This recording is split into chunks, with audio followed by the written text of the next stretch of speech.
Aici, înainte. Nu, că n-aveam, mergeam pe centru, că am obiective, că uite, pe strada asta n-am ce despre ce să... Păi aici, pe versuri unde n-ai obiective turistice. Aici e greu. Uite, vine o mașină neagră. Păi nu, să zici că filmezi, când ai rec. E dat deja, Hai, mă, da, tâmpitule. hai. Merg acum în față un băiat și două fete. Iată-i cum se mișcă, sunt acum pe biciclete. Merg puțin în față, iată o mașină roșu. Săru mâna, doamnă, sigur v-a adus-o moșu. Merg mai departe, dar acum frânez încet, fiindcă pe șosea se întinde un buschet. Mergem în colim și ne ducem mai departe. Am făcut o școală și conduc eu ca la carte. Iată aici o doamnă cu un copil în cărucior.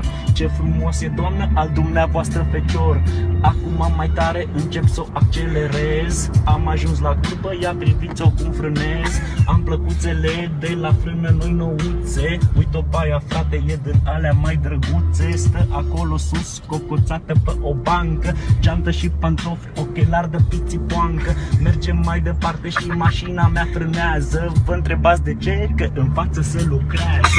Dau acum semnal, fac ușor pe partea stângă. Ai grijă, bendeac, nu ți-e rău că merg pe lângă. Iată două fete care trec acum pe stradă. E băiat și fată, dar cine dracu să-i vadă? Semaforul acum s-a făcut portocaliu. În față chinezescul, la el eu aș vrea să fiu.